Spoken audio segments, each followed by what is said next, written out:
नमस्कार, मैं हूं आपके साथ ज्योति कनौजिया और आप देख रहे हैं नया भारत दर्पण समाचार। आइए रुक करते हैं खबर की ओर। नया भारत दर्पण समाचार के साथ जुड़कर सभी पशुपालकों को पशुओं के संतुलित आहार के बारे में विशेष जानकारी उपलब्ध करा रही है डॉक्टर विभा यादव। डॉक्टर विभा यादव द्वारा पशुओं के खान पान तथा देखरेख कैसे किया जाता है, इस विषय पर हमारे नया भारत दर्पण समाचार के ब्यूरो चीफ अमरनाथ यादव के साथ जुड़कर आप सभी दर्शकों तथा सभी कृषक एवं पशुपालकों को विस्तार से जानकारी उपलब्ध करा रही है। डॉक्टर विभा यादव, आप भी देखिए हमारे न्यूज चैनल पर डॉक्टर विभा यादव के साथ हमारे ब्यूरो चीफ की खास पेशकश।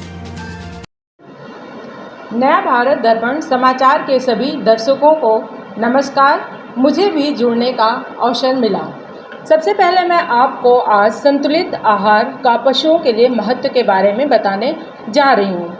संतुलित आहार क्या है? संतुलित आहार उस सामग्री को कहते हैं जो किसी पशु की 24 घंटे की निर्धारित आवश्यकताओं की पूर्ति करता है। इसका तात्पर्य उस भोजन से है जो किसी पशु के शारीरिक विकास, दुग्ध उत्पादन एवं पशु को स्वस्थ रखने के लिए आवश्यक होता है और इस संतुलित आहार में सभी पोषक तत्व जैसे प्रोटीन युक्त पदार्थ, ऊर्जा युक्त पदार्थ, वसा युक्त पदार्थ, खनिज लवण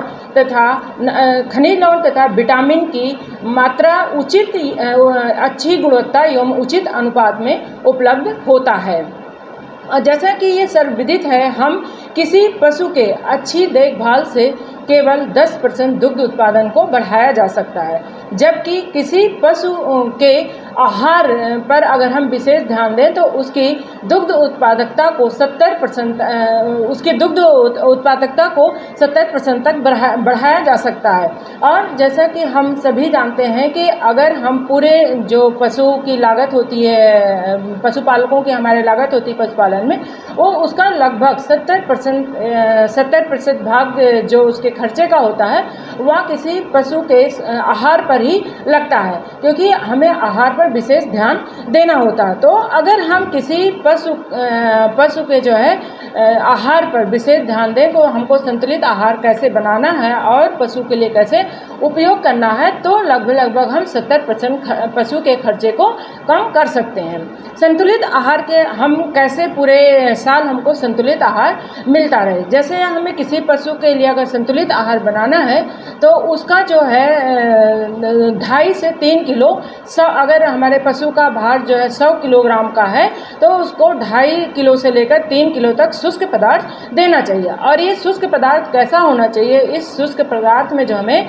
1/3 हिस्सा जो है वो दाने के रूप में देना चाहिए और 2/3 हिस्सा जो है वो हरे चारे के रूप में देना चाहिए। अब हम पूरे वर्ष हमको हरा चारा कैसे मिलता रहे, इसके लिए हम क्या करते हैं कि हमारे पास 2 तरह के हरे चारे होते हैं। जैसे दाल वाली फसलें हरा चारा होती हैं और बिना दाल वाली फसलों का हरा चारा होता है। और इस हम हरे चारे को ज़्यादातर क्या करते हैं, जैसे बरसात के पहले मार्च या अप्रैल में बोते हैं, जैसे कि हमें मई या जून में हमारे पशुओं को जब बारिश के मौसम में चारा नहीं मिलता तो उस समय हम इनका प्रयोग करते हैं। या कुछ हरे चारे जो होते हैं वो सितंबर के लास्ट, नवंबर के फर्स्ट वीक में इन्हें बोते हैं और हम उसको पूरे साल उसको ठंडी के दिनों में जनवरी या फरवरी में उसको पशु को खिलाने के लिए यूज करते हैं। तो जो हमारी बिना फसल वाली हरी फसलें, बिना बीज वाली हरी फसलें होती हैं और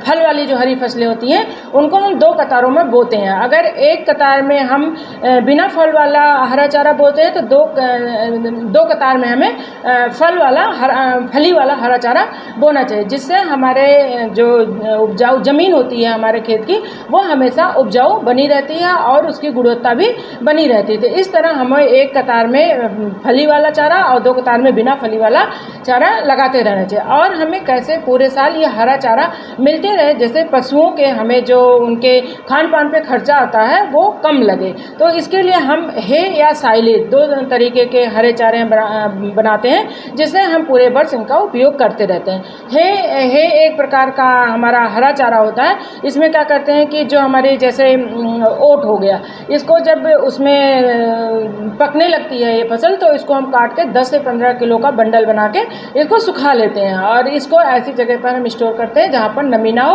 और पूरे वर्ष इस चारे को हम यूज़ करते रहते हैं। इसी तरह साइलेज है। साइलेज हम ऐसे हरे फसलों से बनाते हैं जो ऊर्जा युक्त होते हैं, जैसे मक्का हो गया, बाजरा हो गया। इनको हम जब आधी फसल में हम देखते हैं कि फल आने लगा, आधी फसल में फल नहीं आया, उस समय हम इस फसल को काट लेते हैं। काटने के बाद उसको सूखी जगह पर रखकर उसको छोटे छोटे टुकड़े बना लेते हैं। और ये टुकड़े बनाने के बाद हम देखते हैं कि हमारे घर के आसपास कोई ऐसी ज़मीन हो जहाँ पर पानी इकट्ठा ना होता हो, मॉइस्चर कम हो, तो वहाँ पे हम गड्ढा बना के और उस कटी हुई फसल को डाल देते हैं। डालने के बाद उसको क्या करते हैं कि हम पन्नी से उसके चारों तरफ पन्नी लगाकर एयर टाइट कर देते हैं। उसके बाद उसको हम अच्छे से दबा देते हैं, जिससे उनके बीच में जो हवा भरी है वो बाहर निकल जाती है।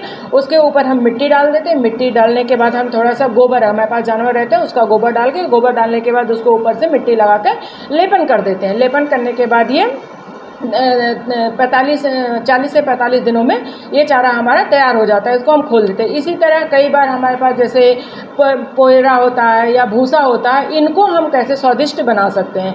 तो इसके लिए हम क्या करते हैं कि जैसे हमारा 100 किलो अगर भूसा है तो उसमें 10 किलो सीरा डाल देते हैं, 2 किलो यूरिया डाल देते हैं, 1 किलो खनिज पोएरा होता है या भूसा होता है, इनको हम कैसे स्वादिष्ट बना सकते हैं।